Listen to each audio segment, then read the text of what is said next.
Well, hello and welcome everyone. We really appreciate your taking time out of your busy day to attend our session on working with ECE for the fastest credential assessments in Canada. After the webinar, you'll receive an email with the webinar recording and an informational handout summarizing key points and a brief survey we hope you'll answer. And 2 of you will be randomly selected today to receive an ECE Cares package, which includes a gift card and other assorted treasures. We'll announce the winners right before we begin our question and answer period. But wait, we have another surprise that awaits all of you. Each institution represented here today will receive 10 free assessments for your institutions. That's right, 10 free assessments. Boy, we're full of surprises today, aren't we? Our presentation will last approximately 30 minutes. We know your time is valuable. However, stay with us if you'd like, as we're allowing an additional 30 minutes for any questions you may have. Use the chat feature at the top of your screen and input your questions, and please feel free to type in your questions while the webinar is going on. So let's get started with some introductions. I'm Mary Beth Grunwald, Director of Global Initiatives. This is my 29th year at ECE, and I spent the first 20 assessing foreign credentials before moving to ECE's marketing team. When I'm not working, you might find me engaging in trivia nights with my friends via Zoom. Next on the agenda will be Zach Holoquist, our ECE Aid and Market Research Manager with lots of experience in credential assessment since 2006 to be exact. He'll be speaking about what our professional evaluation staff expertly do and how they do it. During his off time, Zach enjoys pounding on his drums as he plays music with friends. Martha Van Devender will follow Zach. She's been with ECE for over 17 years and is a senior evaluator. She will discuss how our ECE assessments look and what features they contain, which will help you in your admissions process. She is just one state away from her goal of visiting all 50 U.S. states. And when she heads to Alaska, she'll make her way through Canada as well. Lee Lane Piney has been our Senior Director of Marketing for over 6 years. She'll dive into how our assessment reports can be ordered very easily online and how you, as an institution, can receive those assessments via our secure delivery system. Well, when Lee is not working in her office, she's working on her Peloton, and her screen name is One Kid, Four Cats, Mom. Look for her if you too are on Peloton. Now today, our 2 client solution managers are unable to attend. Kim Hayek and Krista Hoffman both have extensive experience working with universities in international admissions and exchange for students and scholars, as well as working with agents and study abroad programs. Later, we'll show you a map and you'll see how easy it will be for you to connect your client solutions manager with your office mates based on your province. First off, let me tell you a bit about who ECE is and what is it that we do. ECE has grown from a one-man operation working out of a basement with 1 client and a cat to a staff of over 95 credential assessors and administrative staff. Founded by Jim Fry, the gentleman in blue that you can see on your screen, in 1980. We celebrated our 40th anniversary in late 2019. Jim's commitment to the ethical practice of the profession of credential evaluation based on facts and for the benefit and well-being of our global community has provided the foundation on which we have built ECE. ECE is a nonprofit organization based in the U.S. and is a founding member of the U.S.'s National Association of Credential Evaluation Services. Our professional assessment staff has an average tenure of 14 years, and their initial training lasts approximately 10 months full-time, although the training truly never stops. With over 40,000 resources in our library and over 500,000 credentials in our reference archives, our professional assessment staff is ready to take on all credential challenges. And assessment, of course, is their primary work. but our evaluation staff routinely conducts research and presents their findings at various international education conferences. Our staff in general will exhibit at conferences, contribute to industry publications, and conduct internal and external training programs. They may work on committees with various organizations and engage in dialogue with professional contacts worldwide.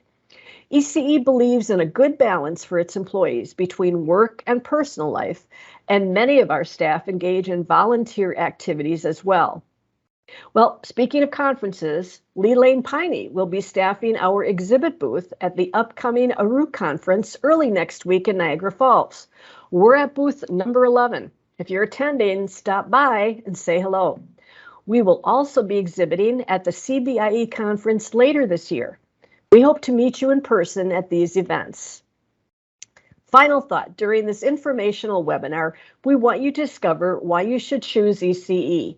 We want to show you how our technology advancements are streamlining the assessment process and how our employees provide high-quality customer service to all of our clients by using the latest technology and up-to-date resources. We will help you help your prospective international students pursue their goal of further education.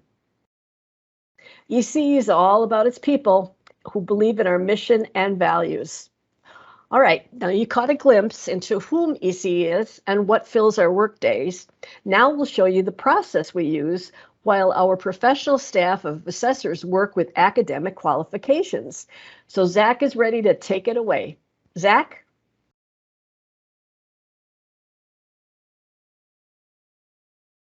Thank you, Mary Beth. All right, as Mary Beth just said, I'll be talking about our assessment process.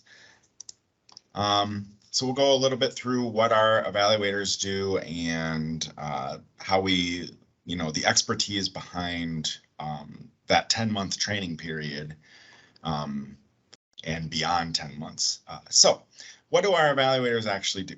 Well, since there is no comparable single source of information concerning tertiary educational institutions in other countries, evaluators are constantly looking through both online and physical resources while assessing academic credentials.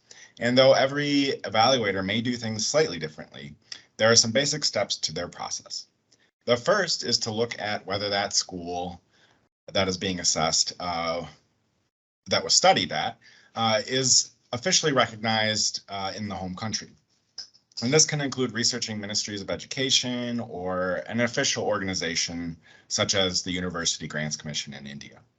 Second, are the credentials authentic? So are the documents issued by the educational institution or the issuing body or elsewhere? Or could they perhaps be counterfeited or unofficially created in some other way? If they are authentic, are they still in the original form or have they been altered? This is to ensure the fairness to all students and alumni who worked and studied to successfully complete their studies.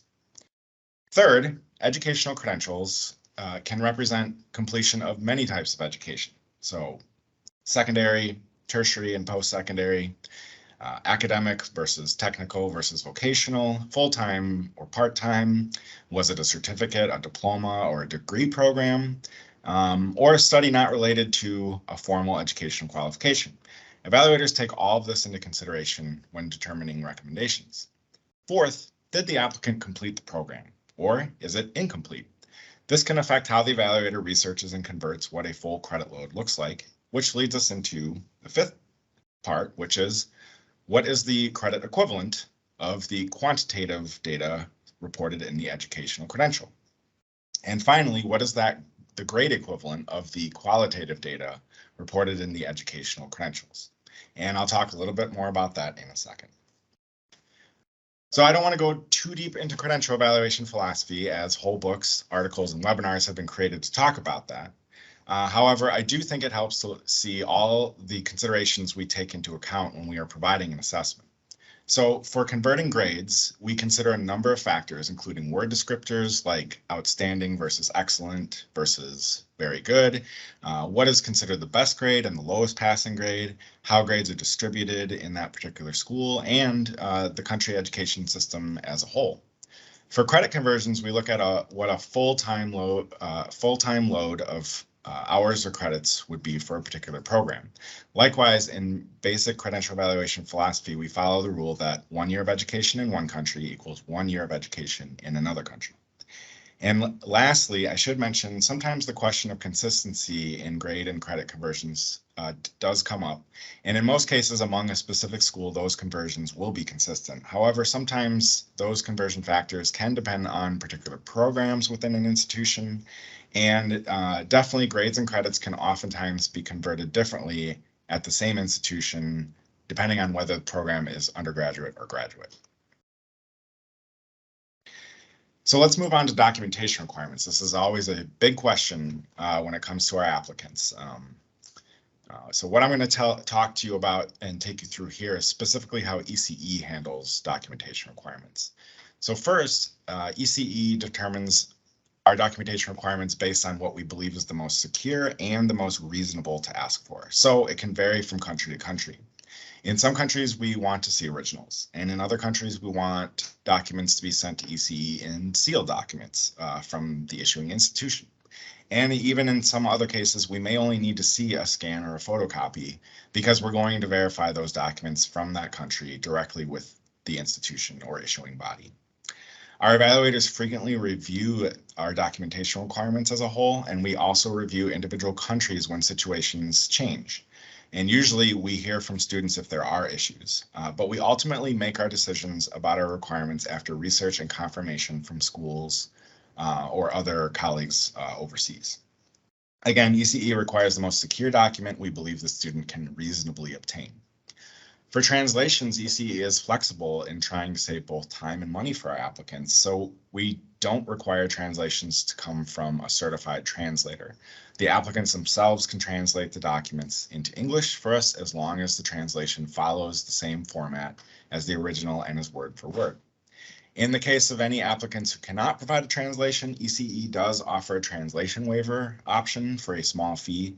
However, this option is only for general and general with GPA assessments, and the translation is solely for internal use at ECE. Part of the experience of our evaluator staff at ECE is that many are native or fluent in or have studied languages, and they've seen so many reports over the years that they know what they're looking for and they know what they're looking at, which brings us to the expertise of our staff. So where do we start? Well, part of our training and continuing professional development is looking at a lot of the physical documents to look for common red flags. From the envelope we receive in the mail to the academic documents we inspect and evaluate, our evaluators are looking for alterations, grammar and spelling, seals and signatures, the historical context of the format of the documents, so paper size, modern printing techniques, incorrect font size, things like that, even all the way to unusually high grades or credits or spelling mistakes, all sorts of things. Likewise, we look at a lot of the physical security features on a lot of academic documents, from watermarks to microtext to UV features. All of this is to say that we have a huge database of documents we've collected over 40 years and archived, and every assessment that comes through our door at ECE goes through a rigorous process to make sure the documents are authentic and legitimate. Again, this is for the fairness and accuracy of all the applicants, as well as for the benefit of higher education institutions and employers. Sometimes we have to dig a little deeper in authenticating documents, and this is where the years of expertise with our evaluators really does come into play. Similarly, multiple evaluators work within a country rotation, so as questions come up, our evaluators work collaboratively in looking at documents that may seem off. And we also have built a directory of trusted verification contacts with institutions and ministries all over the world. And when all else fails, we send for verification directly with that issuing institution. ECE evaluators go through extensive forensics training. We know what to expect from any given period of time, but we receive documents for something we might have never seen before, or from a school we have nothing for in our archives, or if the documents don't match those documents from the same period of time, we're going to send for a verification to the issuing institution to verify those documents. And this process, of course, as you can guess, can be quick or rather long, depending on the country and the school. So this is why we really recommend the applicant sends us the type of documents we ask for in our required documents section. If we ask for originals, we'd like to see originals. It cuts down a lot of waiting time and makes for a quicker, smoother assessment process. Again, we're trained in falsification detection, and we do verify all documents that originate from known online databases, such as in Ukraine or the West African Examinations Council, just to name a few. Really quickly, we'll look at this sample of verification that we sent. On the left, so this is Osmania University in India. On the left is an example of the authentic Bachelor of Commerce diploma dating back from the mid-90s. But on the right is the confirmed falsified. And side by side, you can see you can already see there's differences. But what our evaluator, the red flags that came up, and they're boxed off in red here, but some of the features were just not appropriate for that time period. So the hologram sticker wasn't used in the 90s. The fonts were a little bit off in various sections, as well as the signature from the vice chancellor did not match the vice chancellor that we had confirmed documents for in our archives. So these were all red flags where the evaluator decided that we needed to verify. And of course, it came back as falsified. Okay, so I've explained how we do what we do, and now our senior evaluator, Martha, is going to explain what an ECE assessment looks like and what information will be provided to you to help with your admission decisions. Take it away, Martha.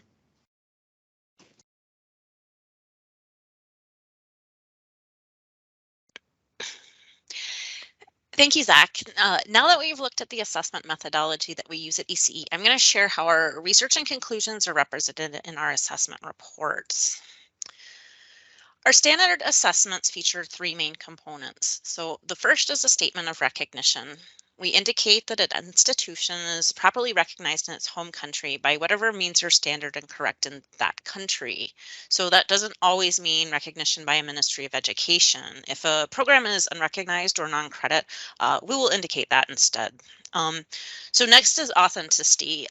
Zach already talked quite a bit about our documentation requirements for each country and how they are customized to ensure we are working with the most official and trustworthy documents for that context. We also have evaluators who specialize in individual countries and know the local practices. For standard assessments, every document we receive does undergo a forensic analysis looking for security features, formatting signatures, and more, just like in this University of Osmania example. And we maintain vast digital archives that include forensic metadata tied to individual documents so that when we're examining a credential, we're comparing it to the ones we've received previously from that country or institution or faculty. And as institutions move away from paper documents, we're actually leading the field in developing new methodologies and best practices for working with electronic documentation. It's really interesting. The equivalency is the final part and the heart of an assessment report. Determining equivalencies is an interesting combination of science and art. The science is the information we collect on individual credentials, the educational systems, and more. What allows us to turn around these assessments so quickly. So the art part comes from our evaluators' deep understanding of comparative international education and how educational systems are actually evolving. It requires an understanding of the breadth of educational opportunities in the intended country as well. So for me personally, one of the most rewarding parts of working on our Canadian assessment product was the mental exercise of comparing credentials that we know from around the world to a new system. We couldn't use the same equivalencies we use in the United States. They need to be appropriate for the Canadian contexts. We could not have developed equivalencies for our Canadian assessments without the input of our dedicated Canada experts on the evaluation staff. Their expertise was invaluable. So now let's take a look at a sample report to see a little bit more. So we've been looking at a course by course assessment that we prepared a few months ago. This is our most popular assessment type. It includes a breakdown of the individual courses, including credits and grades. So not every assessment will look like this, but let's take a look at a little more detail. So regardless of assessment report type, our assessments all start with biographical details like the name and date of birth of the student. You can see name and date of birth. It will also include the purpose of the report, such as further education. The top section will also include our authenticity statement. This is a simple statement, but it is the result of an in-depth forensic analysis and documentation research that goes into each evaluation report. As I already said, the equivalence is the point of the assessment. Our reports are intended to be comprehensive and include all of a person's education, so they might end up with several credentials. We include the equivalence within each item and a summary of our conclusions on the top of the report. Right here. When we developed our equivalencies for Canadian assessments, we incorporated the most salient features of your educational system, such as the existence of both the 3- and 4-year bachelor degrees and the distinction between college and university education. So in this example, I imagine you've seen it now, but we're looking at an aeronautical engineer from Mexico. We feel that this credential is comparable to a 4-year bachelor degree in Canada.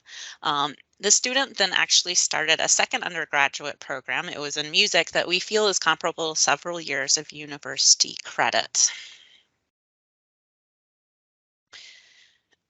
So our assessment reports have the information about a program and the student's performance in it that you need to make admission and transfer decisions. Each credential we assess will include details about the country, the name of the institution. We also include whether the teaching institution is duly recognized. Then we include the name and the date of the credential they earned. If they didn't graduate, it'll be a date range for enrollment. The report may have information about the admission requirements for a certain program as well. So, for example, in this Mexican engineering program, they were required to complete a Mexican credential that's called the Bachillerato. It is actually equivalent to your own secondary school diplomas in Canada. So when you see this on the report, you can feel safe knowing that someone who earned this credential had the preceding required benchmark credential for admission. Finally, and this feature is an exclusive addition for the Canadian assessments, we include the language of instruction at the teaching institution to help you make language requirement decisions. So we do have several types of assessment reports, and they can have additional assessment details depending. We are able to include grade averages for each individual credential. And sometimes when it is applicable, we will include a best results GPA based on the final passing grade for all attempts. So there'll be 2. The student didn't have any retakes, so they only actually have 1 grade average listed. If the report includes a course-by-course breakdown, as we've been looking at here, we are also going to have converted credits and grades. Finally, we will include when courses are comparable to upper level study.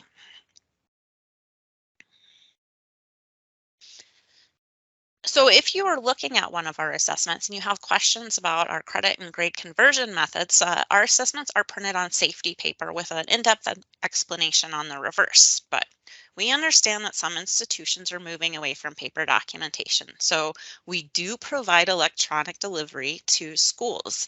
You can still access information from our safety paper online, but we are now able to provide copies of the documents we used in the report to our clients along with the assessment. We want you to have the full set of documents so that you can understand our assessment in context. So now hopefully you're excited about our assessment and want to use them at your institutions. So I'm going to turn you over to our next speaker, Lee, to discuss our options for institutional clients.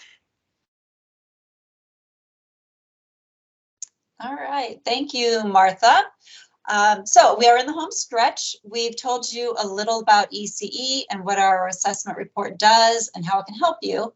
Now I'll show you how easy it is to order and receive an ECE assessment. First, let's talk about how your students can order a report from ECE. So it's really 3 easy steps. The first is knowing what type of assessment they need, which is the report type that you require. And we offer a few different types for Canada. First, there's the general assessment, which provides information on the Canadian equivalents for each academic credential that we receive. The second is the general with a GPA calculation, or GPA, which is just what it sounds like, with the equivalents along with a grade point average calculation for each credential. And finally, there is the course by course, which is our most ordered report. And this provides the information in the general plus grade and credit equivalents for college or university level coursework.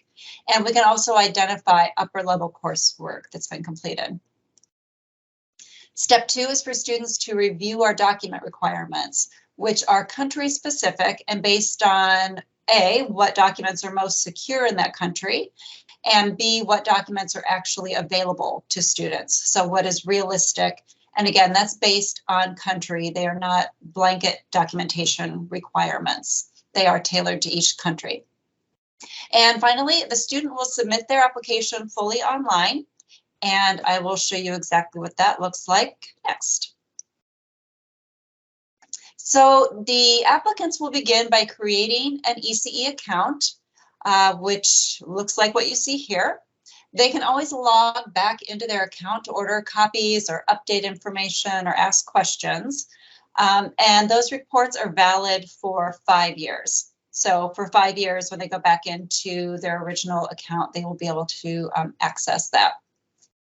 You'll also see that they can order an assessment based on either the US or the Canadian academic system, or both.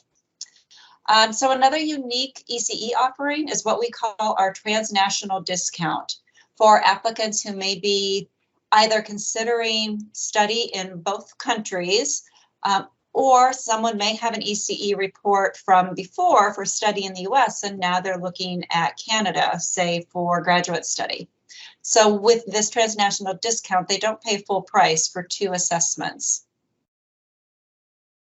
On the bottom right, you will see our helpful little chatbot, Bingo, who we've trained to answer our most common questions. So as soon as Bingo can't answer a question, they transfer a student to a customer care specialist. All communication takes place through this one convenient spot, but it's important to note that anyone can always speak to a real live human, a customer service representative or institutional support. They would access them through this chatbot, but there is always the option to actually talk with someone. And another way that students can order reports is through our brand new ECE Select application. So this would be a sort of a different portal for them to access the application. And what the Select application is a dedicated URL and landing page for your institution. So through this landing page, your applicants can order an ECE assessment, and a copy of the report and supporting documents will automatically be sent electronically to you. We can customize the order experience with only the assessment report types that your institution accepts, as well as any specific communication for your applicants and your logo. So you'll see here, this is our sample Happy University. It is branded with the Happy University name and logo. And the content that you see here, there are some basic instructions, but we can also add content that is specific to your institution. And speaking about the report type, so for example, if your institution only accepts a course-by-course assessment, that's the only option that's going to show up for students during the ordering process through the Select application. And this is all free.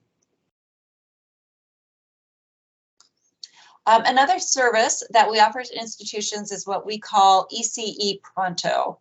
So think of Pronto as a temporary staffing service.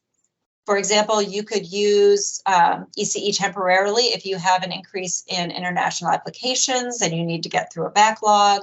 You've got openings on your credential evaluation staff and you're trying to hire and you need help in the interim, or you have staff out on extended leave. We also have some training options available through Pronto if you need help getting those new staff trained and up to speed. So you can contact our client solutions managers for more information, and I'll provide you with that contact information at the end, as well as in the follow-up information that we will send to you via email. So the report's been ordered, and now the question is, how can you receive a copy of the completed reports? So we do have printed copies, as Martha mentioned, printed on safety paper, but ECE also offers electronic delivery of the completed reports through ECE Dispatch. So Dispatch is our web-based, login protected, free system for the delivery, tracking, and storage of completed assessments and the vetted educational documents that they are based on. So the assessments and the academic records would appear here as rich PDFs, and those are stored for 1 year. You can have as many users as you need for Dispatch, so as many logins as you want.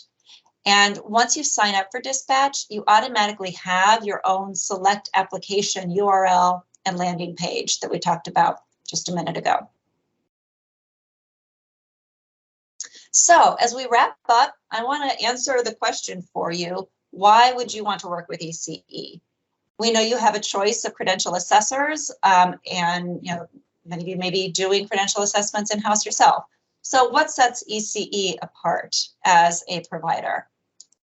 Working with us is easy and efficient. There are no contracts required unless it's something that your institution would like, but we as an organization do not require contracts to work with us.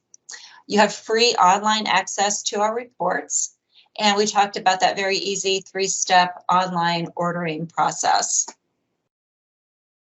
We provide dedicated service to institutions and to individuals who are ordering the assessments. So we have a separate group of people who are institution support specialists, and they're dedicated to institutions, and they can answer your questions on specific assessments and assist with technical issues or troubleshooting, for instance, with Dispatch. We pride ourselves on returning messages within 24 hours. And the average turnaround time for a completed assessment from ECE is 5 business days, the fastest in Canada. So full disclosure, right now we're running higher than that because we're seeing unusually high volume of applications, which is something you're probably familiar with. So just like you were seeing huge volume, but even with this higher turnaround time, we're looking at more like 8 to 10 days. So we're not talking weeks and weeks, we're talking still days. And we're constantly looking for efficiencies and to build capacity to get that turnaround time back to those average of 5 days. And we do offer a 5-day rush product for applicants who absolutely need the report in 5 days. We can get it done. And finally, our guarantees. So we guarantee the highest quality of assessments. We've been in business for over 40 years and have 400 years of combined experience among our evaluators. As a nonprofit, we aim to keep our costs reasonable. And for your students, we offer what we call a report acceptance guarantee. So we acknowledge we're new in Canada. Not every university is going to accept us, but we provide full refunds to applicants if an institution won't accept our assessments. So I hope you have enjoyed learning more about ECE's client solutions for Canadian assessments. Here you will see, as I promised, that contact information for your dedicated client solutions manager. So you just find your province or territory and then find your contact, either Krista or Kim. And now we're going to move on to the Q&A section of today's webinar. As a reminder, you can use the chat feature in the toolbar to open the chat box and input your questions if you haven't already. But before we do that, just wanted to remind you of that extra special surprise that we had for today's webinar, which was that each institution represented here today will receive 10 free assessments for your institution. We want to give you the chance to try us out and judge for yourself if what we have told you today is true. Kim or Krista will be in touch to let you know how to receive those. There's no strings attached. You would need to sign up for an ECE Dispatch account, which is free, and there are no commitments beyond that. So now I will welcome back Mary Beth. Now, we're stopping presenting at this point in time, so the presenters can go ahead and show their faces and such.